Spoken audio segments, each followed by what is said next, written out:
রসুল পাকের কাছে একজন সাহাবী আসলেন। একজন এসে বলছেন, রসুল আপনি তো শুধু বলেন বলেন, নামাজ পড়েন আর ইসলাম কবুল করেন, আমি তো কালিমা পড়তে চাই না। কিন্তু জানেন কি, আপনার কাছে যে একদিন এসেছিলাম আর আপনি আমার হাত ধরে বলছিলেন, কিরে কালিমা পড়তে কি মন চায় না? ওই দিন যে আপনার চেহারার দিকে আমি তাকাইছিলাম, মোহাম্মদ মুচকি যে হাসি দেখেছিলাম না, আজও বলতে পারি না। পূর্ণিমার রাতে আমি আসমানের চাঁদের দিকে তাকাই আর ওই দিন আপনার মুচকি হাসির দিকে তাকাই। কসম আল্লাহ পাকের জাতের, পূর্ণিমা রাতের চন্দ্রের চাইতে আপনার হাসি অনেক দামি, অনেক লাইট, অনেক আলো। এজন্য বাড়িতে ভাল লাগে না, চলে আসছি, আপনি কালিমাটা পড়াইয়া দেন। রসুল বললেন, পড়েন ও কালিমা। পড়ে ফেলছে কালিমা। রসুল বললেন, নামাজ পড়া লাগবে। কয়া রসুল আল্লাহ, নামাজ পড়বো আপনি কেমনে বললেন? কালিমা পড়ছি আপনারা দেখা, তো নামাজ পড়বো না, আমি নামাজ পড়বো না। রসুল বলেন, পড়িস না, যা নামাজ পড়িস না, জীবনে পড়িস না, যা। আমরা হলে বলতাম মসজিদে আসিস না। রসুল তো রহমতের নবী, রহমতের নবী, কাউকে বের করে দিতে পারেন না, গালি দিতে পারেন না। যাও কালিমা পড়ছো, নামাজ পড়ার দরকার নাই। আমরা হলে তো কাফের ফতোয়া দিতাম। আমরা যে মুফতি, ডাইরেক্ট ফতোয়া কাফের। যাও নামাজ পড়িস না। চলে গেছে। মাঝে মাঝে আসে মসজিদে, আইসা দেখে সকল সাহাবীরা অজু করে নামাজ পড়ে। সবাই দেখতেছে অজু করে নামাজ পড়ে। ইয়া রাসূলুল্লাহ, আর ভাল লাগে না একা একা, সবাই মসজিদে নামাজের সময় চলে আসে, আমি বাড়িতে একা থাকি, আজকের থেকে নামাজ পড়বো। আল্লাহু আকবার।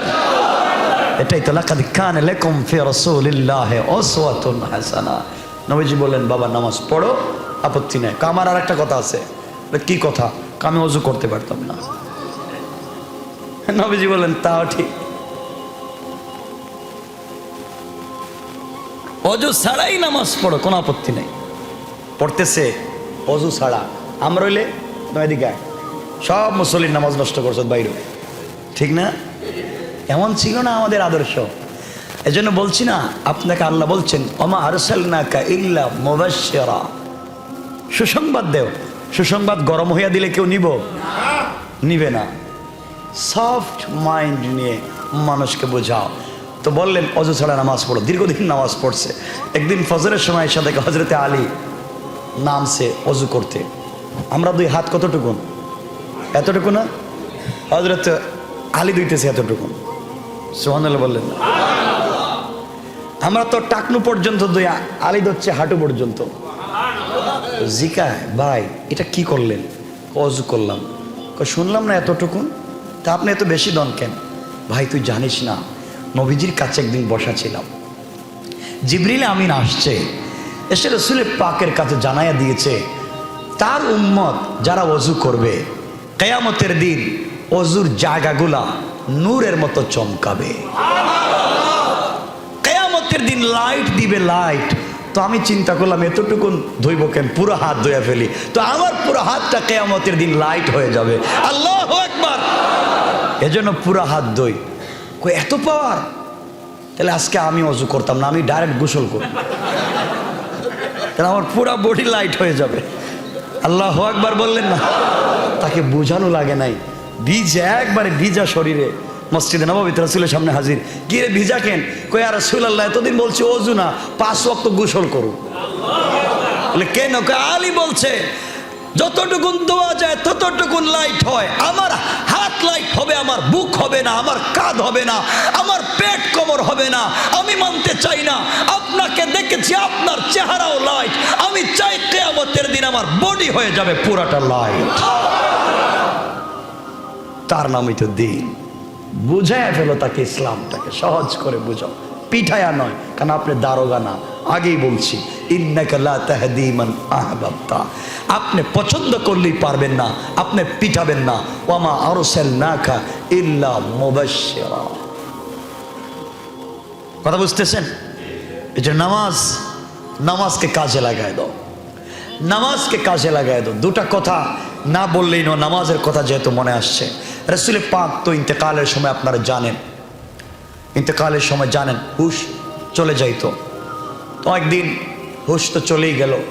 সাহাবায়ে কেরাম নামাজ পড়তেছেন, নামাজ পড়লেন। ঈশার সময় সকল সাহাবীরা আসছেন, নবীজি উঠতে পারতেছেন না, জ্ঞান ফিরতেছে না। রাত্র গভীর হয়ে যাচ্ছে, সবাই মিলে আবু বকরকে বলছেন, আপনি রসুলের যায় নামাজে দাঁড়াই আজকে নামাজ পড়াও। আবু বকর তো হার্ট অ্যাটাক হওয়ার মতো, আরে নবীজির জায়গায় নামাজে দাঁড়াবার মতো সাহস কি আমার আছে? হজরতে আবু বকর দাঁড়ায় এত নামাজ পড়াচ্ছেন, নবীজির হুশ আসলো, বললেন আয়েশা। আয়েশাকে যখন ডাকছেন, আয়েশা বলছেন, ইয়া রাসূলুল্লাহ, আপনি কি আমাকে চিনতে পেরেছেন? হ্যাঁ, চিনতে পেরেছি। আয়েশা বলো তো এখন কয়টা হয়েছে? ইয়া রাসূলুল্লাহ, রাত্র গভীর, ঈশার টাইম চলে যাচ্ছে, আপনার সাহাবীরা মসজিদে বসে বসে কাঁদতেছে। আয়েশা, কিসের আওয়াজ শোনা যায়? আয়েশা বলছেন, স্বামী, আপনি তো এশার সালাত পড়াতে পারেন নাই, আমার বাবা নামাজটা পড়াইতেছেন। নবীজি বলেন, আয়েশা, পর্দাটা সরাইয়া দাও, আমার হুজরার পর্দাটা সরাইয়া দাও, আমি দেখি। রসুল তাকালেন, আর অজুর দ্বারায় বাচ্চাদের মতো হাউমাউ করে কাঁদলেন। আয়েশা বলছেন, স্বামী, আপনি কাঁদলেন কেন? আয়েশা, জানিস না, এই নামাজের জন্য না অনেক মায়ের খাইছি। পাবলিকের কাছে এই নামাজের দাওয়াত দিতে গিয়ে আমার মাথায় নাড়ি বুড়ি ফেলে দিয়েছে। কতদিন গেছে মক্কায়, মাথাটা উঠাতে পারি নাই, আবু জেহেল আমার মাথায় চাপ দিয়ে ধরেছে। আজকে আমি মরে যাব, বাঁচবো না, মরার আগে দেখতেছি আমার সাহাবীরা আমি ছাড়াও তারা নামাজ কায়েম করেছে। জিন্দেগি যাক, এখানে অনেক আবেগের কথা, লম্বা আলোচনা, সেটা বলবো না। এরপর হযরত ওমর ফারুক রাদিয়াল্লাহু তাআলার জামানায় আমার ফজরের নামাজের সেজদা অথবা রুকুতে শহীদ হয়ে গেলেন, তাকে খঞ্জর মারলো, নামাজের ভিতরে খঞ্জর মারছে, পেট থেকে সব নাড়ি বুড়ি সব বের হয়ে গেছে নামাজের ভিতরে। হযরত ওমর অজ্ঞান হয়ে পড়ে গেছেন মাটির মধ্যে। বাকি নামাজটা সবাই আদায় করছেন। সারাদিন চলে যাওয়ার পরে মৃত্যুর টাইম, ওমরের দুইজন সাহাবী নাড়ি বুড়ি ভাবে টান দিয়ে পেটের ভিতরে ঢুকায় রাখছেন, রক্ত চলে যাচ্ছে। ওমরের যখন জ্ঞান ফিরেছে, ওমর বলছেন, ভাই, আমি তো ফজরের নামাজের ইমাম ছিলাম, তোমরা সবাই কি নামাজ পড়েছ? ঠিক মতো কি ফজরের নামাজটা হয়েছে? আমি তো এক রাশিম দিকে করে দেও না, আর আমার পেটের নাড়ি বুড়িটা একটু ধরো না, আমি ইন্তেকালের আগে আমি এক রাকাত নামাজটা শেষ করে যাই। তো আমি আপনাকে বলতে চাই, ভাই, কি হয়েছে আপনার আমাকে একটু বলেন না। সব করতে পারলেন, এই নামাজটা পড়তে পারলেন না। পারবেন?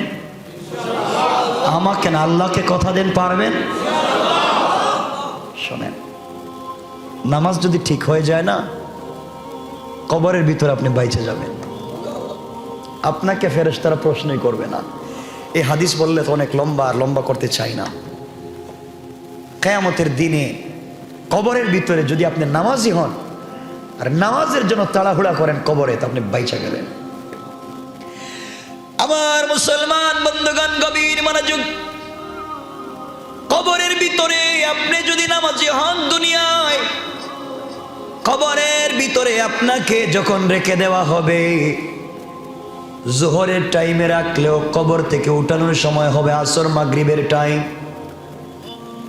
রাত্রবেলা আপনাকে যদি কাফন দাফন করে কবরে রাখা হয়, দেখবেন তাকায়া আসরের টাইম হয়ে গেছে।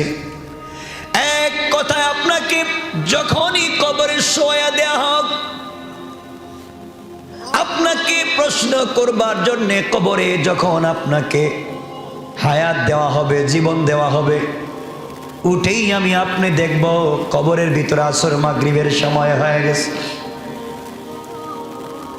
আমাকে আপনাকে যখন কবরের ভিতরে ফেরেশতারা উঠাবে প্রশ্ন করবার জন্যে, যখন বসাইয়া দিবে, ফেরেশতাদেরকে আল্লাহ বলবেন, ফেরেশতারা আমার গোলামকে 2 মিনিট টাইম দাও, এরপরে প্রশ্ন করো। আমি তাকে অবজারভেশনে রাখতে চাই 2 মিনিট, দেখি তো কি করে। কবরের ভিতরে আল্লাহর গোলাম যখন জিন্দা হয়ে যাবে, কোথায় আছে জানতে চাইবে না। নামাজি যদি হয়ে যায়, তাকায়া দেখবে আসরের টাইম হয়ে গেছে, সূর্য পশ্চিম দিকে লাল হয়ে গেছে, মাগরিবের সময় চলে আসে, আসরের টাইমটা নষ্ট হয়ে যাচ্ছে। চিৎকার করে ডেকে বলবে, কে আছো এখানে? আমার সন্তান কোথায়? আমার স্ত্রী কোথায়? আসরের সময় চলে যায়, আমাকে ওযুর পানি দেও, আমি ওযু করে সালাত আদায় করব। আমি নামাজ পড়তে চাই। আমি কোথায় আসছি? মাগরিবের টাইম হয়ে যাচ্ছে, আমি মনে হয় আসরের নামাজ পড়ি নাই। ফেরেশতারা ডেকে বলবেন, বাইরে তুমি এখন দুনিয়ার জমিনে না, তুমি কবরে চলে এসেছো। ওখানে পানিও নাই, ওযুর ব্যবস্থাও নাই, নামাজও নাই। আল্লাহর গোলাম সিজদায় পড়ে ডাক দিয়া বলবে, আল্লাহ, মওত যখন তুমি আমাকে দিয়েছো, ওই টাইমে কেন তুমি আমাকে মওত দিলা? আল্লাহ তাআলা, আমাকে কেন আসরের নামাজটা পড়তে দিলা না? আমি তো তোমার কদমে 4টা বেশি সেজদা দিয়ে আসতে পারতাম। আল্লাহ, তুমি কেন আমাকে আরো আগে মওত, আরো পরে মওত দিলা না? আল্লাহ ডেকে বলবেন, গোলাম তুই এখন মরিস নাই, হয়তো রাত্রবেলা না হয় সকালে তোকে কবরে রাখা হয়েছে। তুই যা দেখতেছিস সেটা অরিজিনাল টাইম না। আমি আল্লাহ তোকে কবরের ভিতরে লাইট দিলাম যেন তোকে বুঝাতে পারি তুই কি করিস। বলবে, আল্লাহ তোমার কদমে পড়ে গেলাম, আমাকে 2টা রাকাত নামাজের সুযোগ দাও, আমি 2টা সেজদা করি। আল্লাহ বলবেন, ফেরেশতারা নাম, যে গোলাম কবরে এসে আমার কদমে সেজদা দেওয়াকে ভুলে যায় নাই, আসরের নামাজের জন্য এত তাড়াহুড়া করে, সাবধান সাবধান, আমার গোলামকে প্রশ্ন করার দরকার নাই। গোলাম আমাকে চিনি, আমি গোলামকে চিনি। আমার গোলামের সঙ্গে জান্নাতুল ফেরদাউসের কানেকশন ফিট করে দাও। সকল নবীরা ছিলেন কোন গ্রামের নবী। এক এক সময় এক এক এলাকায় একাধিক নবী ছিলেন। কেন্দ্রীয় কোন নবী ছিলেন না। বনি ইসরাইল একজন নবী, অনারবে আরেকজন নবী, আরব একজন নবী, বিভিন্ন জায়গায় বিভিন্ন নবী ছিলেন, কিন্তু সবাই ওটা দুনিয়ার নবী ছিলেন না। ইয়াহিয়া এক জায়গায় নবী, জাকারিয়া আরেক জায়গার নবী, মূসা এক জায়গার নবী, ঈসা আরেক জায়গার নবী। কথা বুঝতে পেরেছেন? কিন্তু রাসূল কোন দেশের নয়, কোন গোষ্ঠীর নয়, কোন রাষ্ট্রের নয়, কোন মতাদর্শের নয়, তিনি গোটা বিশ্বের সকল সৃষ্টির নবী। এই কথাটা বুঝবেন কি বলতে চায়। এজন্যে আগেকার সকল নবী ছিলেন কোন গ্রামের লিডার, গ্রামের নবী, ইউনিয়নের নবী, থানার নবী, জেলার নবী, ডিস্ট্রিক্টের নবী। আর শুধুমাত্র কেবলমাত্র একজন পয়গম্বর, গোটা দুনিয়ার পয়গম্বর। তিনি হচ্ছেন কে? মুহাম্মদুর রাসূলুল্লাহ সাল্লাল্লাহু আলাইহি ওয়াসাল্লাম।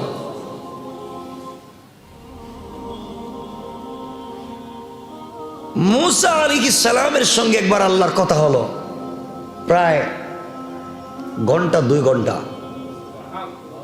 আল্লাহর সাথে মূসা কথা বললেন তুর পাহাড়ে। তো মূসা তো এমনি কথা বেশি বলতেন আল্লাহর সাথে, দীর্ঘ সময় কথা বলছেন আল্লাহ। তো মূসা বলছেন, আল্লাহ তাআলা আপনি কার সাথে কথা বলছেন বলেন? বলে, আমি মূসার সাথে কথা বলছি। আচ্ছা বলেন তো আমার উম্মত কারা? যাদের কাছে তুমি দ্বীনের দাওয়াত দাও তারা তোমার উম্মত, যাদের কাছে তাওরাত নিয়ে গিয়েছো তারা তোমার উম্মত। কিন্তু আল্লাহ আমি জানতে চাই, আপনার এই 2-2.5 ঘন্টার আলোচনা আমার সাথে একবার তো আমার কথা বললেন না, একবার তো আমার উম্মতের কথাই বললেন না। আপনি বললেন সেলেটে লেখা দিছি তাওরাত, ওটা দেখে দেখে বলে দিও। কিন্তু 2-2.5 ঘন্টার আলোচনার ভিতরে আপনি 2টা নামকে বেশি বেশি নিয়েছেন।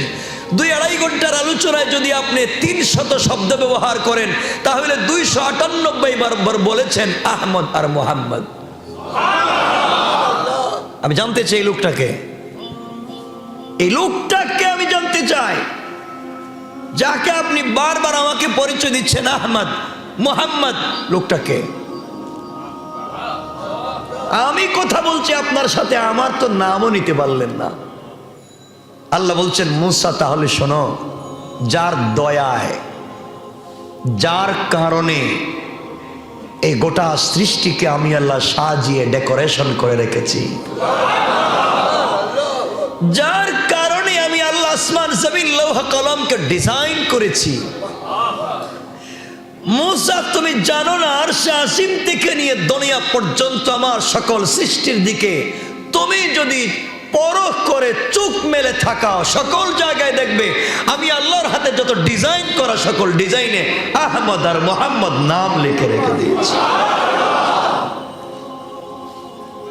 তো আল্লাহ আসলে এই লোকটা কে? এটা কোনো বড় ফেরেশতা না? মুসা কোনো ফেরেশতা নয়। তা আল্লাহ লোকটা কে আমি জানতে চাই। আল্লাহ বলেন, মুসা ও আমার বন্ধু। আল্লাহ আকবার বললেন না?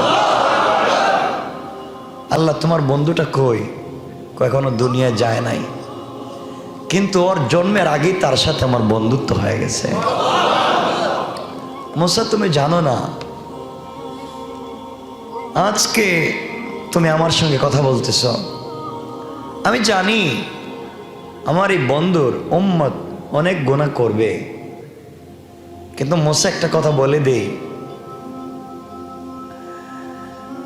আমি কিয়ামতের দিন সকল উম্মতের হিসাব বন্ধ করে রেখে দেব। সকল উম্মতকে আমি আল্লাহ জান্নাতে যেতে দিব না, দাঁড় করায় রেখে দিব, যতক্ষণ পর্যন্ত আমি এই বন্ধুর উম্মতের বিচার না করব। আমি যে বলেছি এতগুলা জান্নাত বানিয়েছি, যতক্ষণ পর্যন্ত আমার এই বন্ধুর উম্মত জান্নাতে না ঢুকবে, আমি আল্লাহ কোন নবীকেও জান্নাতে ঢুকতে দেব না। আল্লাহ তুমি তাদেরকে এত ভালোবাসো কেন? মুসা, তুমি জানো না ভালোবাসার অনেকগুলো কারণ আছে। এর মধ্যে কিছু কারণ হচ্ছে, আমি যাকে বন্ধু বানিয়েছি, যার নাম আহমদ আর মোহাম্মদ দিয়েছি, তুমি তো একটা গ্রামের নবী, এলাকার নবী, দেশের নবী। এই এলাকার ভিতরেও দ্বীনের প্রচার করতে গিয়ে কয়জন মানুষ পাইছ? মানুষ পাও না, মানুষ দ্বীনের কথা শোনে না। শোনো মুসা, দ্বীনের দাওয়াত দিচ্ছ রাত দিন, দিলের ভিতরে দরদ আছে, দিচ্ছ ঠিক, কিন্তু আমি যাকে বন্ধু বানিয়েছি সে তার দরদ নেয়া, তার কথা ভাববে না। আমি তোমাকে বলছি মুসা, নূহ আলাইহিস সালামকে আমি বললাম চলে যাও, নৌকায় উঠে চলে যাও। নূহ আলাইহিস সালাম উঠলেন, কিন্তু তার ছেলে কেনান যখন পানিতে ডুবে যায় মুসা, তখন এই নূহ যাকে আমি পয়গম্বর বানালাম, তিনি উম্মতের কথা বাদ দিয়া তার ছেলেকে টানলেন যেন সে নদী থেকে নৌকায় উঠে যায়। কিন্তু মুসা, তুমি জানো আমি যাকে বন্ধু বানিয়েছি তার দিলের ভিতরে তার সন্তান, তার আত্মীয় স্বজনের মায়া মহব্বত যতটুকু না আছে, তার চাইতে কোটি গুণ আছে তার উম্মতের দরদ তার দিলের। আমি আল্লাহ যদি লিখে দেই মুহাম্মদ তোমাকে আরশে আজিম লৌহ কলম আরশ কুরসি সব লিখে দিলাম, বিনিময় উম্মতকে জাহান্নামে পাঠিয়ে দেব, এমন একজনকে বন্ধু বানিয়েছি। আল্লাহ আমাকে বলছে, আল্লাহ তোমাকে সব দিয়ে দিলাম, বিনিময়ে আমার সবগুলো উম্মতকে জান্নাত দিয়ে দাও। আমি তাকে বন্ধু বানিয়েছি, এই বন্ধুর উম্মত বিপদকামী হবে, তাদেরকে পথ দেখাবার জন্য আমি আল্লাহ যুগে যুগে অনেক উলামায়ে কেরাম দেব, ওয়ারাসাতুল আম্বিয়া দেব, তারা গিয়ে ওখানে দ্বীন শিক্ষা দিবে। আমার রাসূল দ্বীনের জন্য অনেক স্যাক্রিফাইস করবেন, তিনি হবেন গোটা দুনিয়ার জন্য রহমত, রহমতের নবী।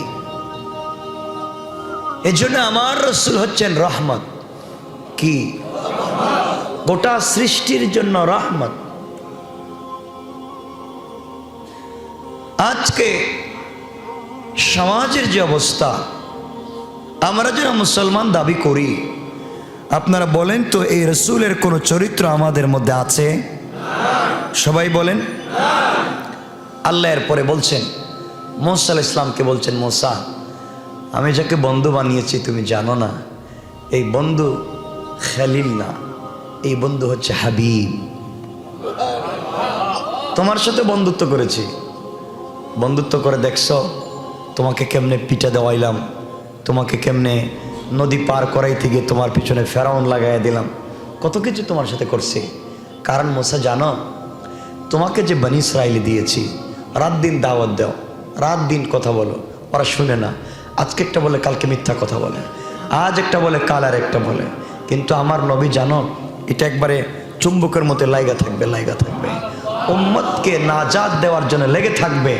এমনকি আমি আল্লাহ কিয়ামতের দিনে তাকে যে উত্তম সম্মান দিয়েছিলাম চেয়ারে বসবার, সেখানেও বসবে না, 24টা ঘন্টা উম্মতের চিন্তা করবে। আমি তাকে হাবিব বানিয়েছি, এই জন্যে আমি আল্লাহ ঘোষণা করেছি তার উম্মত যদি বিপদগামী হয় মাফ চায়, মাফ করে জান্নাত দিয়ে দেওয়ার ওয়াদা। আমি জানতে চাই, আমি আর আপনি বিপদগামী হয়ে যাচ্ছি। আমি জানি না আমার কথা আপনাদের কেমন লাগতেছে। আল্লাহর পরে বলছেন, ওয়ামা আরসালনাকা ইল্লা মুবাশশিরা ওয়া নাযীরা। আল্লাহ বলছেন, আমি আপনাকে সুসংবাদদাতা এবং ভয় প্রদর্শক হিসেবেই প্রেরণ করেছি। দেখেন, ওয়ামা আরসালনাকা ইল্লা মুবাশশিরা ওয়া নাযীরা, আমি শুধুমাত্র কেবলমাত্র আপনাকে সুসংবাদদাতা এবং ভয় প্রদর্শককারী হিসেবে পৃথিবীতে পাঠিয়েছি। আমি আপনাকে ওসি, ডিসিএসপি, দারোগা বানাইয়া পাঠাই নাই যে পিটাইয়া মানুষকে তুমি হিদায়ত দিবা। তোমার কাজ হচ্ছে সুসংবাদ দেওয়া জান্নাতের, তোমার কাজ হচ্ছে ভয় প্রদর্শন করা জাহান্নামের। এই দুটো কাজ তুমি করবা সহজ ভাষায়, নরম ভাষায়, লেসানটাকে নরম করে শান্তির শব্দ প্রয়োগ করে তাদেরকে বুঝাও। যদি বুঝে আলহামদুলিল্লাহ, না বুঝে তাও আলহামদুলিল্লাহ, তোমার দায়িত্ব শেষ। কিন্তু কেন মানলো না এর বিচার আমি করব। কে করবেন?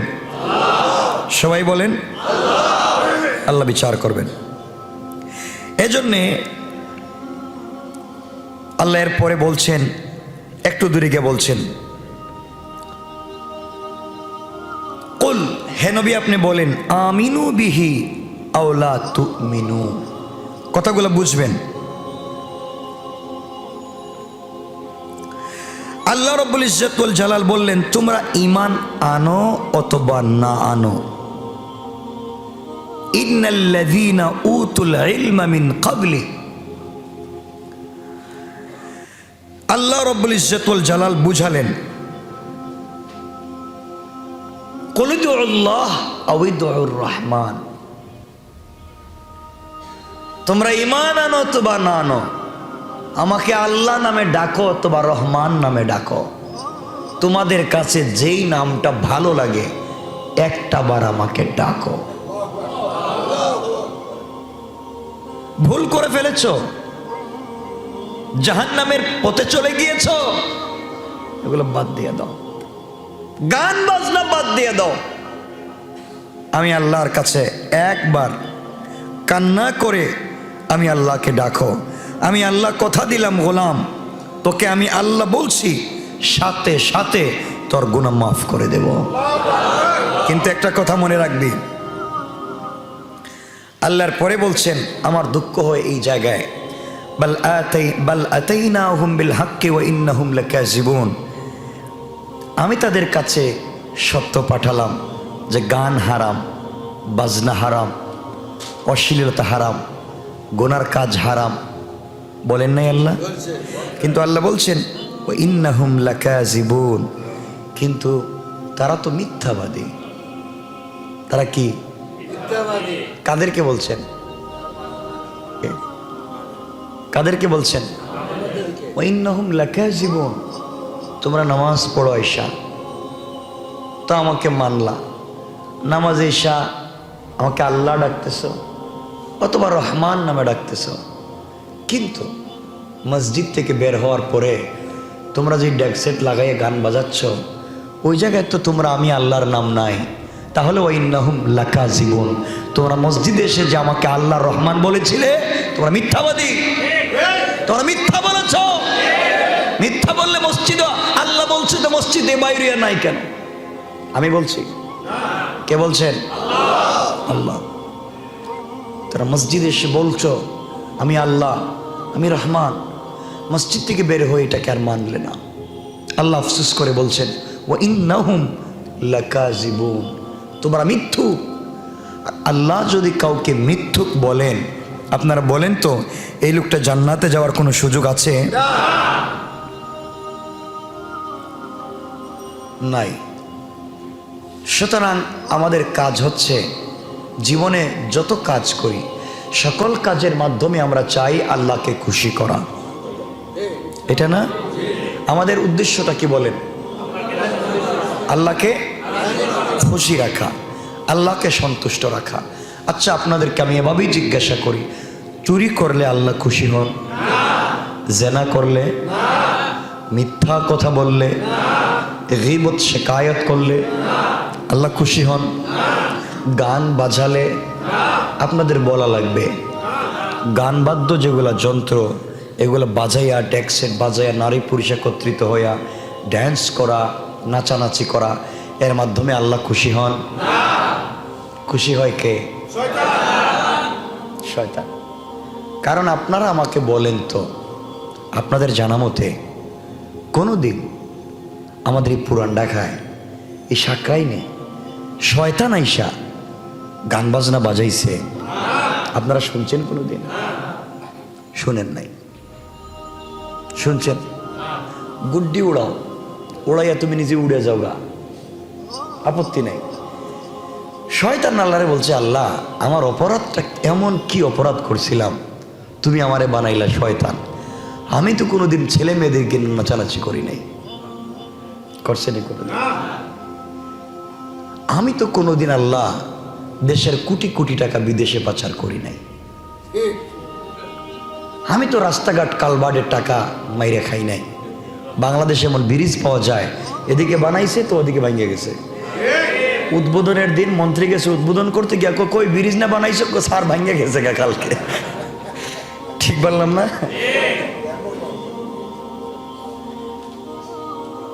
গতকালকের কথাই তো, ঢাকা আরিচা সড়কে জানেনই তো ব্রিজে ফাটল ধরে গেছে। এই যে আমিন বাজারের যে ব্রিজটা ফাইটে গেছে। তো আমি জানতে চাই, শয়তান আল্লাহর কাছে মাঝে মাঝে বড় আফসোস করে বলে আল্লাহ এই জমিনে এমন কোনো জায়গা নাই যেখানে আমি তোমাকে সেজদা করি নাই। এই মাটির সকল জায়গায় আমার এই কপালটা তোমার পায়ে লেগেছে। আমি তোমার সঙ্গে একটা দিন তো মিথ্যা কথা বলি নাই। আমাকে বলেন তো একটা প্রমাণ দেখেন আপনারা কোরআন হাদিস থেকে যে শয়তান আল্লাহর সঙ্গে একটা মিথ্যা কথা বলেছে। বলেন না কেন? বলে নাই। আপনাদের মাথার মধ্যে এই চিন্তাটা কেন আসে না যে শয়তান একদিন মিথ্যা কথা বলল না? আচ্ছা, চুরি করেছে? দোকান চুরি করেছে? কারো মেরে নিয়ে এইভাবে দিহানের মতো গেছে? যায় না। তো শয়তান বলতেছে আল্লাহ আমি তো কোনো কাজ কাম করলাম না, তাহলে আমারে তুমি শয়তান বানাইলা, আমি তো কিচ্ছু করি নাই, শুধু তোমার আদমকে সেজদাটা দিলাম না। একটা মাত্র অপরাধে যদি আমার এত শাস্তি দেও, তাহলে তোমারই গোলামেরা যে নামাজ পড়ে তোমারে আবার মানে না, গান বাজায়, জেনা করে, মদ খায়, ফেন্সিডিল খায়, ইয়াবা খায়, আরেক বেচারার মেয়েরে নিয়ে রক্তকরণ করে মেরে ফেলায়, এরপরেও দেখি তুমি আমারে শয়তান বলো, এদেরকে কিছু বলো না। এজন্য আল্লাহ রাগ করে বলেছেন ও ইন্নাহুম লাকাযিবুন, শয়তান জানিস ওরা আমাকে যা বলছে আমি ভাবছিলাম তো আমার মতো সরল সহজ মনে হয় মানবে, বাইরে গিয়ে আমি আল্লাহরে মানে নাই। তোরা কথা দিলাম ওরা যদি তওবা করে মাফ দিব, আর যদি তওবা না করে তাহলে তোকে যে জান্নাত দিব জাহান্নাম দিব না, এর চাইতে নিচে ওদেরকে দিব, নিচে।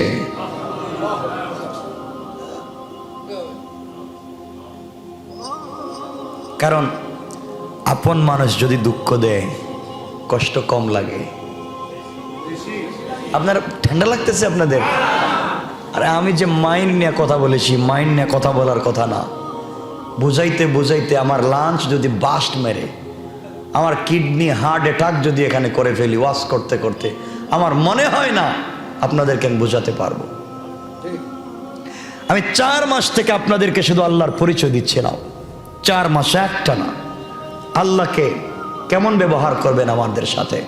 কিন্তু বোঝাতে বোঝাতে হয়তো কোনো বক্তা ওয়াজ করতে করতে স্টেজে মরে যাইব হার্ট অ্যাটাক করে, তো মাগার মুসল্লি বুঝবে না। যাই বলেন বলেন, বাহিরে আমরা আছি, ঠিক কিনা বলেন? এই তো আমাদের কন্ডিশন। এজন্য বলছি, আপন মানুষ, নিজের মানুষ যদি দুঃখ দেয়, মানুষ কষ্ট বেশি পায়। ঠিক বললাম না? যার সাথে বেশি সম্পর্ক, যার সাথে কি কথা বলেন না কেন, কম যদি সম্পর্ক থাকে, যা দেখা হয়েছে রাস্তাঘাটে, একদিন বন্ধুত্ব হয়েছে তো বাদ। খুব বেশি সম্পর্ক, সে যদি কষ্ট দেয়, মানুষ সহ্য করতে পারে না। আল্লাহ বলেন, মুসা শয়তান রে শোন, সকল নবীদের উম্মতের সাথে আমার এত সম্পর্ক নাই, ওরা আমারে গালি দিছে, বাদ, রাগ উঠে গেছে।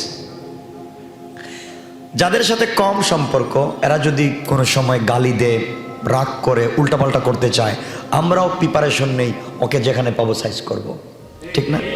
আর নিজের মানুষ যদি কিছু করে, তখন আমরা বলি, ভাই কার কাছে কি বলবো, ডান হাতও আমার, বাম হাতও আমার, হাতও আমার, গালও আমার, কথা বলেন না, কাকে মারবো? তো আল্লাহ বলছেন, শয়তান জানিস, ওরা যে এত অপরাধ করে, ওরা হাতও আমার, গালও আমার, গোলামও আমার, উম্মতও আমার হাবিবের। আমার দুঃখ হচ্ছে, এত বুঝালাম এরপরে বুঝে না, আমার দুঃখ, এরা তো আমার বন্ধু, আমার দুঃখটা বেশি লেগেছে। এজন্য শয়তান শোন রে, এত কষ্ট পাচ্ছি, আমার গাল, আমার হাত, এত কষ্ট করে শেষ নবীর উম্মত বানালাম, আজকে আমাকে চিনে না। আল্লাহ যান যান, দেখছেন না শাকাইরে নিয়ে যাচ্ছি সবগুলারে, ডেক্সিট দিয়ে গান বাজামো, জাহান নামে লিয়ে যাইতেছি। আল্লাহ যা আরো বেশি করে বাজা বাজা, ঠিক বললাম না? বাজাইতেছে সবাই, নাচতেছে। আচ্ছা বলেন তো, এই যে গেল সপ্তাহে ইন্দোনেশিয়ার একটা বিমান দুর্ঘটনা হলো, সব মানুষ মরে গেল, ঠিক না? মরে গেল। তারা কি জানতো বিমানে ওঠার আগে যে তারা মরে যাবে? কেউ জানতো না। সবাই জানতো তারা দেশে যেতে পারবে, কিন্তু আল্লাহর ইচ্ছা ছিল তারা যেতে পারবে না। আপনি যে গান বাজাচ্ছেন, নাচানাচি করতেছেন, মাঝে মধ্যে দেখবেন বিদ্যুৎ যায়, যায় না? যদি বিদ্যুৎ না গিয়ে আপনার ভিতরের বিদ্যুৎটা চলে যায়, আপনি নাচ শুরু করেছেন, বিদ্যুৎ আছে, ডেকসেট আছে, গান বাজে, হঠাৎ করে আপনার রূহটা চলে গেছে। ইয়াসআলুনাকা আনির রূহ কুলির রূহু মিন আমরি রাব্বি, আল্লাহ বলছে রূহ তোর উপর আমার হুকুম, থেমে যা, বন্ধ হয়ে যা। আপনার নাচ থাকবে, গান থাকবে, থাকবেন না আপনি। তো আপনাকে জানতে চাই, কে আপনাকে বুদ্ধিটা দিচ্ছে গুনার কাজে লিপ্ত হবার? আপনি কাকে বন্ধু বানিয়েছেন, কাকে নেতা বানিয়েছেন, কাকে আদর্শ মনে করেছেন? কসম আল্লাহ পাকের মসজিদে বলছি, আপনি নিজেকে যদি মুসলমান দাবি করেন, তাহলে আপনার জিন্দগিতে একটাই মাত্র আদর্শ, সেটা হচ্ছে মুহাম্মদুর রাসূলুল্লাহ। ঠিক বললাম না? এটা আমার কথা নয়, আল্লাহ কোরআনে কারিমে বলছেন, লাকাদ কানা লাকুম ফি রাসূলিল্লাহি উসওয়াতুন হাসানা। আল্লাহ বলছেন, গোটা পৃথিবীর মানুষ, তোমরা যদি সফল কাম হয়ে নাজাত পেতে চাও, শুধুমাত্র কেবলমাত্র মুহাম্মদের আদর্শ ছাড়া বিকল্প কোনো রাস্তা নাই। আদর্শ কয়টা? কথা বলেন। আমার নবীর আদর্শে চুরি আছে, জেনা আছে, সুদ আছে, ঘুষ আছে, ফ্যান্সিডিল আছে, গান বাজনা আছে, হারাম আছে। তো যতটার নাম বলছি সব আমাদের মধ্যে আছে, কারোর মধ্যে একটা, কারোর মধ্যে সবটা। কথা বলেন না? কে মদও খায়, ফেন্সিডিলও খায়, ইয়াবা ট্যাবলেট বেছে, মালে 2 নম্বর দেয়, কথা কর না কেন, নামাজও পড়ে না, মিথ্যা কথা বলে, আরেক বেচারার মেয়েরে নিয়ে ভাগে, সব আছে। তো আমি আপনাকে জানতে চাই, নামাজ পড়ে কেমনে জান্নাতে যাবেন? আমাকে বলেন, নামাজ পড়ে কেমনে জান্নাতে যাবেন? বহুত নামাজি আছে না, কিয়ামতের দিন আল্লাহর সামনে দাঁড়াবে, আল্লাহ শান্তিতে বলবেন ফাওয়াইলুল লিল মুসাল্লিন, ও নামাজি, এই তোমার নামাজের 2 বস্তা সওয়াব। যে নামাজ পড়ছিলে না, একটা নামাজও আমার কাছে আসে নাই, দিলাম তোমার নামাজ, ওগুলো না, চুপচাপ জাহান্নামে যাও। বুঝেন নাই কথা? এটা আল্লাহ আগে বলে দিয়েছেন, ফাওয়াইলুল লিল মুসাল্লিন ওয়াইলুল লিকুল্লি হুমাযাতিল লুমাযা, ধ্বংস হয়ে যা, ওই ধ্বংস হও। কে বলছেন? আল্লাহ। তো এত কিছু জানার পরে আমরা ভুল পথে যাই, কিন্তু আমাদের মধ্যে ভুল কাজ করার পরে অনুশোচনা আসে না। ভুল কাজ করতে গেলে দেখবেন কিছু লোক ভয় পায়, আরে আল্লাহ কখন কি হয়ে যায়, ভয় পায় না? আপনার ভিতর অনুশোচনা নাই। অনুশোচনা যদি থাকতো, আল্লাহ শয়তানের সঙ্গে চ্যালেঞ্জ করেছিলেন, আমার গোলাম যদি গুনাহ করে অনুশোচনায় ভুগে আর গুনাহ করবে না, ওয়াদা দে আমি আল্লাহ তাকে মাফ করে দেব।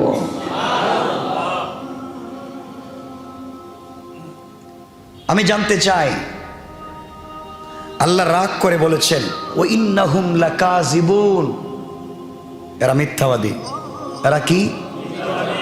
এর আগে বলেছেন ওয়ামা আরসালনাকা ইল্লা মুবাশশিরাও ওয়া নাযিরা, বন্ধু তোমাকে সুসংবাদ দাতা হিসাবে প্রেরণ করেছি, তুমি সংবাদ পত্রের মতো পৌঁছায়া দিবা, পড়লে পড়ুক না পড়লে নাই। সংবাদ কর্মীর কাজ হচ্ছে পত্রিকা বাড়িতে পৌঁছায়া দেওয়া, ও পড়তেও পারে ফালাইয়া দিতে পারে, কথা বলেন না কেন? কিন্তু হিসাব আমি নিব। হিসাব কে নিবেন? সবাই বলেন আল্লাহর সামনে কি জবাব দিবেন? আমরা না হাউজে কাউসারের পানি পান করতে চাই, চাই না? কার হাতে? কার হাতে? সুযোগ আছে? যা করতেছি সুযোগ আছে? আমাদেরকে নবীজি চিনবেনও না।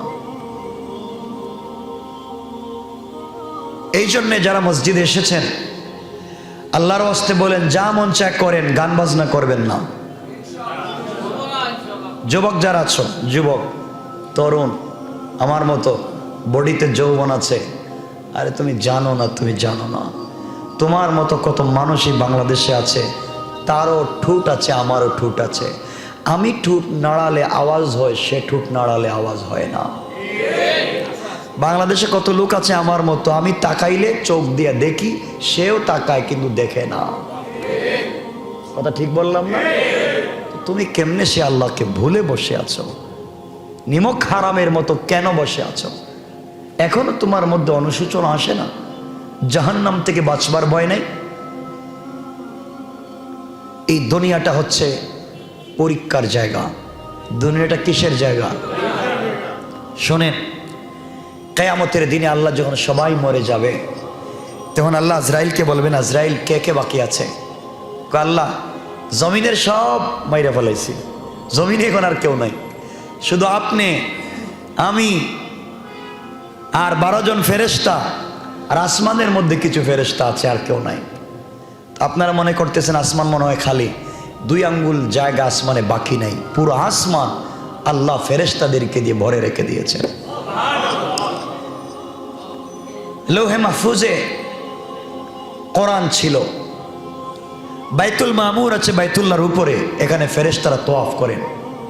আল্লাহ বলছেন, রাসূল পাককে জানিয়ে দিয়েছেন, যারা একবার বাইতুল মামুর তওয়াফ করেছেন কিয়ামতের আগে দ্বিতীয়বার সুযোগ পাবেন না, এত বেশি ফেরেশতা আসমানের উপরে আছে। এদের কাজ হচ্ছে, কেউ সেজদায় পড়ে আছেন, তার জন্মের পর থেকে কিয়ামত পর্যন্ত সেজদায়, কেউ রুকুতে, কেউ দাঁড়িয়ে, কেউ বসে আল্লাহর ইবাদত করতেছে। যখন তাদের মৃত্যুর সময় আসবে, আল্লাহকে তারা বলবে, আল্লাহ সারা জিন্দেগি তুমি বলেছ সেজদায় পড়ো, একটা বার পাও নাড়াই নাই, মাথা উঠাই নাই, জন্মের পরে সেজদায়, আজকে মৃত্যু পর্যন্ত সেজদায়, কিন্তু আল্লাহ আমি জানি না এরপরও তোমার হক আদায় করতে পেরেছি কিনা। চিন্তা করতেছেন কিছু? আর তুমি তো আসোই না সেজদা দেওয়ার জন্য। আল্লাহ তোমার হক আদায় করতে পেরেছে কিনা জানি না। আল্লাহ বলবেন ফেরেশতা সবগুলোর মাইরে ফেলাও, সব মরে যাবে। এবার আল্লাহ বলবেন আজরাইল বলো তো কে বাকি? আল্লাহ আপনি আর 12 জন। 12 জন কে কে? 8 জন যারা তোমার আরশকে বহন করে রেখেছে, আরশ। আর 4 জন আমরা, আমি আজরাইল, জিবরাইল, মিকাইল, ইসরাফিল। 4 জন, 12 জন, 4 জন আর 8 জন। কয়জন? আর আপনি কয়জন? আর কেউ নাই। আল্লাহ তোমার তো মৌত নাই, তুমি তো আছো। আমরা 12 জন। আল্লাহ বলবেন 3 জনের মাইরে ফেলা। জিবরাইলের কাজ শেষ, মিকাইলের কাজ শেষ, ইসরাফিলের কাজ শেষ। ইসরাফিলের কাছে যাওয়ার পর ইসরাফিল বলবে ভাই আজরাইল রে, তুই যে আমাকে মারতে আইলি, আমি তো সবসময় সিংহা মুখে লাগাই বসেছিলাম, ফুক দিব, ধ্বংস করে দিব, কিন্তু আজকে যে আমাকে মারতে এসছ, আমার মনে হয় কোনোদিন কি আমি মুখ থেকে কি 1 সুতা, 1 ইঞ্চি, 1 চুল পরিমাণ সিংহা মুখ থেকে সরাইছি কিনা। যদি সরাইয়া থাকি তাহলে আজকে আমার অবস্থা খারাপ হয়ে যাবে। চিন্তা করতেছেন? আর আপনি আমার অবস্থা চিন্তা করেন তো একটু। সবাই শেষ। আল্লাহ বলবেন আজরাইল এখন কয়জন?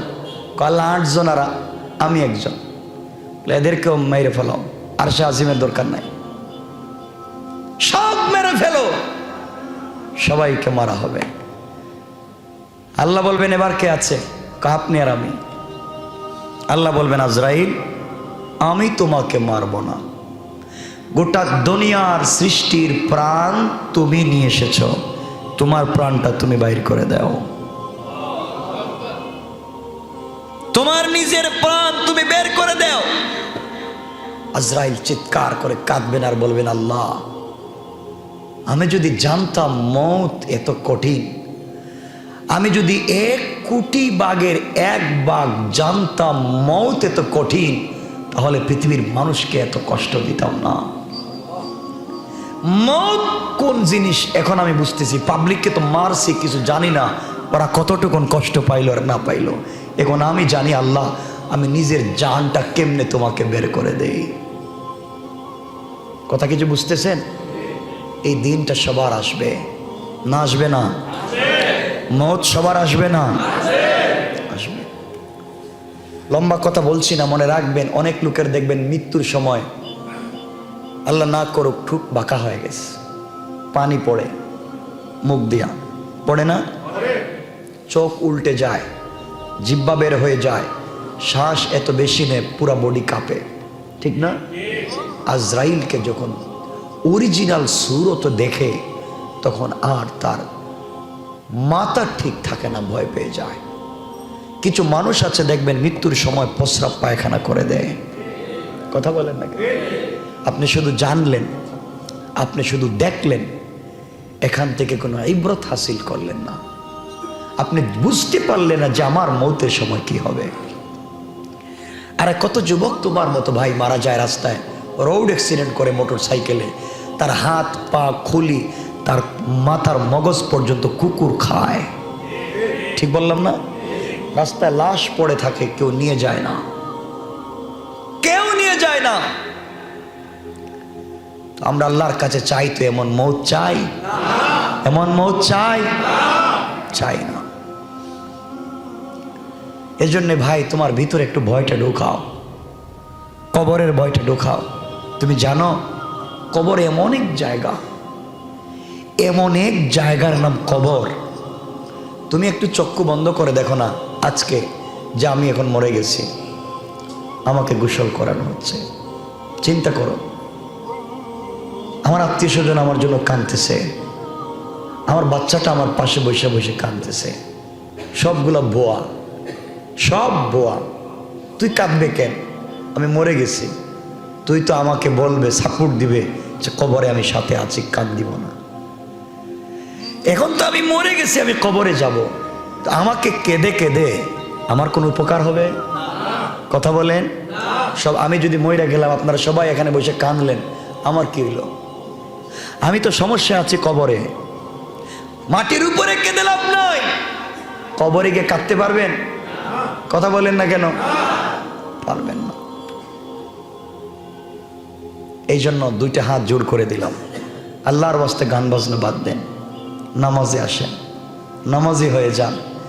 নামাজি যদি হয়ে যেতে পারেন, শোনো যুবক, সিনেমা হলে গেছো না? সিনেমা হলে যাও নাই কেউ? বললে আপত্তি নেই, আমার জানারও দরকার নেই, গেছো। কিন্তু বুকে হাত দিয়ে বলতে পারে জীবনে কোনোদিন তো জানিও নাই সিনেমা হল কেমন হয়। আল্লাহ হেফাজত করেছেন। আমার দাদারও ছিল না, বাবারও ছিল না, আমারও নাই। ঘরে টেলিভিশন তো দূরে, একটা ট্যাপ রেকর্ডও তো নাই। আল্লাহ বাঁচায় রাখছে। তাহলে আমরা কি সমাজের মানুষ হতে পারলাম না? একটা কথা বোঝায়, মনে রাখবেন, নামাজ শিখো, নামাজ পড়ো। সিনেমা হলে গেছো, দেখছো আসলে টাইম হয়েছে, টুপিটা দিয়া অজু করে নামাজটা পড়ে নাও। জেনা করে ফেলেছো, নামাজের টাইম হয়েছে, নামাজটা আদায় করে নাও। মদ খেয়েছো, কুলি করে নামাজটা আদায় করে নাও। মানে গুনাহ তো করে ফেলেছো, নামাজটা আদায় কইরা নাও। ইন্নাস সালাতা তানহা আনিল ফাহশাই ওয়াল মুনকার। একদিন দেখবে নামাজ তোমাকে খারাপ পথ থেকে ফিরাইয়া নিয়ে আসছে। সময় কমে গেছে, বলবো না। রাসূল পাকের কাছে একজন সাহাবী আসলেন। একজন এসে বলছেন, রাসূল আপনি তো শুধু বলেন বলেন, নামাজ পড়েন আর ইসলাম কবুল করেন, আমি তো কালিমা পড়তে চাই না। কিন্তু জানেন কি, আপনার কাছে যে একদিন এসেছিলাম আর আপনি আমার হাত ধরে বলছিলেন, কিরে কালিমা পড়তে কি মন চায় না? ওই দিন যে আপনার চেহারার দিকে আমি তাকাইছিলাম, মোহাম্মদ মুচকি যে হাসি দেখেছিলাম না, আজও বলতে পারি না। পূর্ণিমার রাতে আমি আসমানের চাঁদের দিকে তাকাই, আর ওই দিন আপনার মুচকি হাসির দিকে তাকাই। কসম আল্লাহ পাকের জাতের, পূর্ণিমা রাতের চন্দ্রের চাইতে আপনার হাসি অনেক দামি, অনেক লাইট, অনেক আলো। এজন্য বাড়িতে ভাল লাগে না, চলে আসছি, আপনি কালিমাটা পড়াইয়া দেন। রাসূল বললেন, পড়ানো কালিমা। পড়ে ফেলছে কালিমা। রাসূল বললেন, নামাজ পড়া লাগবে। কয়া রাসূলুল্লাহ, নামাজ পড়বো আপনি কেমনে বললেন? কালিমা পড়ছি আপনারা দেখা, নামাজ পড়বো না, আমি নামাজ পড়বো না। রাসূল বলেন, পড়িস না, যা, নামাজ পড়িস না, জীবনে পড়িস না, যা। আমরা হলে বলতাম মসজিদে আসিস না। রাসূল তো রহমতের নবী, রহমতের নবী, কাউকে বের করে দিতে পারেন না, গালি দিতে পারেন না। যাও, কালিমা পড়ছো, নামাজ পড়ার দরকার নাই। আমরা হলে তো কাফের ফতোয়া দিতাম। আমরা যে মুফতি, ডাইরেক্ট ফতোয়া, কাফের। যাও, নামাজ পড়িস না। চলে গেছে। মাঝে মাঝে আসে মসজিদে, আয়সা দেখে সকল সাহাবীরা অজু করে নামাজ পড়ে। সবাই দেখতেছে অজু করে নামাজ পড়ে। ইয়া রাসূলুল্লাহ, আর ভাল লাগে না একা একা, সবাই মসজিদে নামাজের সময় চলে আসে, আমি বাড়িতে একা থাকি, আজকের থেকে নামাজ পড়বো। আল্লাহু আকবার। এটাই তো লাকাদ কানা লাকুম ফি রাসূলিল্লাহি উসওয়াতুন হাসানা। নবীজি বললেন, বাবা নামাজ পড়ো, আপত্তি নেই। আমার আর একটা কথা আছে। কি কথা? আমি অজু করতে পারতাম না। নবীজি বললেন, তাও ঠিক, অজু ছাড়াই নামাজ পড়ো, কোনো আপত্তি নেই। পড়তেছে অজু ছাড়া, আমরা হইলে এদিকে সব মুসল্লির নামাজ নষ্ট করছো বাইরে, ঠিক না? এমন ছিল না আমাদের আদর্শ। এজন্য বলছি না, আপনাকে আল্লাহ বলছেন, ওমা আরসালনাকা ইল্লা মুবাশশিরা, সুসংবাদ দেও। সুসংবাদ গরম হইয়া দিলে কেউ নিবে না। সফট মাইন্ড নিয়ে মানুষকে বোঝাও। তো বললেন অজু ছাড়া নামাজ পড়ো। দীর্ঘদিন নামাজ পড়ছে। একদিন ফজরের সময় এসে দেখে হজরতে আলী নামছে অজু করতে। আমরা দুই হাত কতটুকুন? এতটুকু না? হজরত আলী দুইতেছে এতটুকুন। সুবহানাল্লাহ বললেন। আমরা তো টাকনু পর্যন্ত দুই, আলী ধরছে হাঁটু পর্যন্ত। জিকা, ভাই এটা কি করলেন? অজু করলাম। শুনলাম না এতটুকুন, তা আপনি এত বেশি দন কেন? ভাই তুই জানিস না, নবীজির কাছে একদিন বসা ছিলাম, জিবরিল আমিন আসছে, এসে রাসূল পাকের কাছে জানাইয়া দিয়েছে তার উম্মত যারা অজু করবে কিয়ামতের দিন অজুর জায়গাগুলা নূরের মতো চমকাবে। কিয়ামতের কেয়ামতের দিন লাইট দিবে, লাইট। তো আমি চিন্তা করলাম এতটুকুন ধুইব কেন, পুরো হাত ধুয়ে ফেলি, তো আমার পুরো হাতটা কেয়ামতের দিন লাইট হয়ে যাবে। আল্লাহু আকবার। এজন্য পুরো হাত ধুই। কই এত পাওয়ার? তাহলে আজকে আমি অজু করতাম না, আমি ডাইরেক্ট গোসল করব, তাহলে আমার পুরো বডি লাইট হয়ে যাবে। আল্লাহু আকবার বললেন না? তাকে বোঝানো লাগে নাই, ভিজা একবারে ভিজা শরীরে মসজিদে নববীতে রাসূলের সামনে হাজির। কি রে ভিজা কেন? কই আর রাসূলুল্লাহ এতদিন বলছি অজু না, 5 ওয়াক্ত গোসল করুন। বলে কেন? কই আলী বলছে যতটুকুন দোয়া যায় ততটুকুন লাইট হয়। আমার হাত লাইট হবে, আমার বুক হবে না, আমার কাঁধ হবে না, আমার পেট কোমর হবে না। আমি মানতে চাই না, আপনাকে দেখেছি আপনার চেহারাও লাইট, আমি চাই কিয়ামতের দিন আমার বডি হয়ে যাবে পুরাটা লাইট।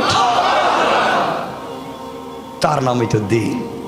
বুঝায় ফেলো তাকে, ইসলামটাকে সহজ করে বুঝাও, পিঠায়া নয়। কারণ আপনি দারোগা না, আগেই বলছি ইন্নাকা লা তাহদি মান আহবাবতা। আপনি পছন্দ করলেই পারবেন না, আপনি পিঠাবেন না। ওয়ামা আরসালনাকা ইল্লা মুবাশশিরা। কথা বুঝতেছেন? এই যে নামাজকে কাজে লাগায় দাও, নামাজকে কাজে লাগায় দাও। দুটা কথা না বললেই না, নামাজের কথা যেহেতু মনে আসছে। রাসূল পাক তো ইন্তেকালের সময় আপনারা জানেন, ইন্তেকালের সময় জানেন হুশ চলে যাইতো। তো একদিন হুশ তো চলেই গেল, সাহাবায়ে কেরাম নামাজ পড়তেছেন, নামাজ পড়লেন। ঈশার সময় সকল সাহাবীরা আসছেন, নবীজি উঠতে পারতেছেন না, জ্ঞান ফিরতেছে না, রাত্র গভীর হয়ে যাচ্ছে। সবাই মিলে আবু বকরকে বলছেন, আপনি রসুলের যায় নামাজে দাঁড়াই আজকে নামাজ পড়াও। আবু বকর তো হার্ট অ্যাটাক হওয়ার মতো, আরে নবীজির জায়গায় নামাজে দাঁড়াবার মতো সাহস কি আমার আছে? হযরত আবু বকর দাঁড়ায় তো নামাজ পড়াচ্ছেন। নবীজির হুশ আসলো, বললেন আয়েশা।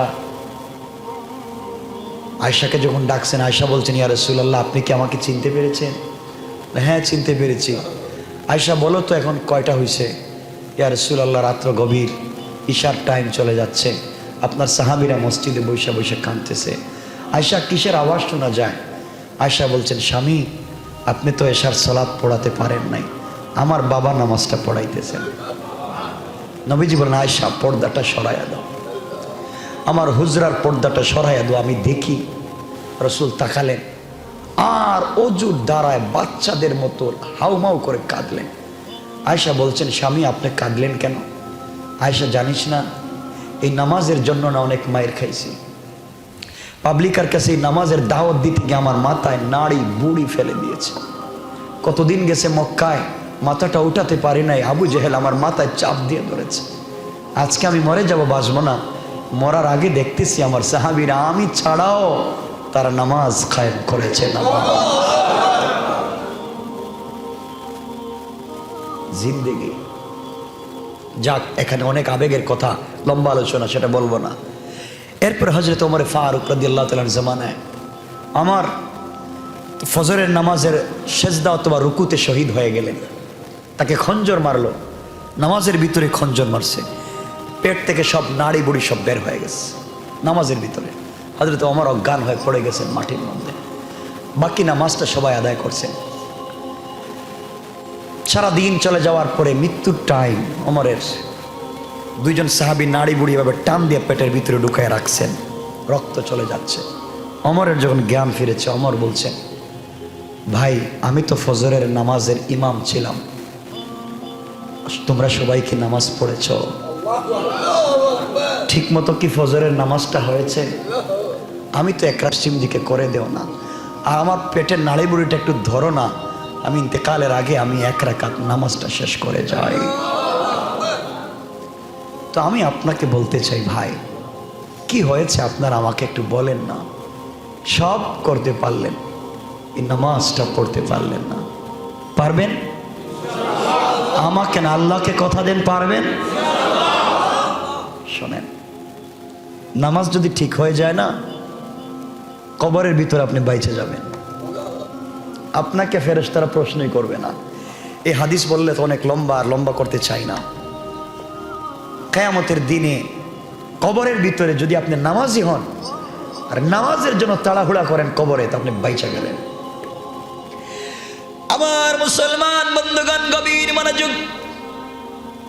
কবরের ভিতরে আপনি যদি নামাজি হন দুনিয়ায়, কবরের ভিতরে আপনাকে যখন রেখে দেওয়া হবে, জোহরের টাইমে রাখলেও কবর থেকে উঠানোর সময় হবে আসর মাগরিবের টাইম। রাত্রবেলা আপনাকে যদি কাফন দাফন করে কবরে রাখা হয়, দেখবেন তাকায়া আসরের টাইম হয়ে গেছে। এক কথায় আপনাকে যখনই কবরে শোয়া দেয়া হোক,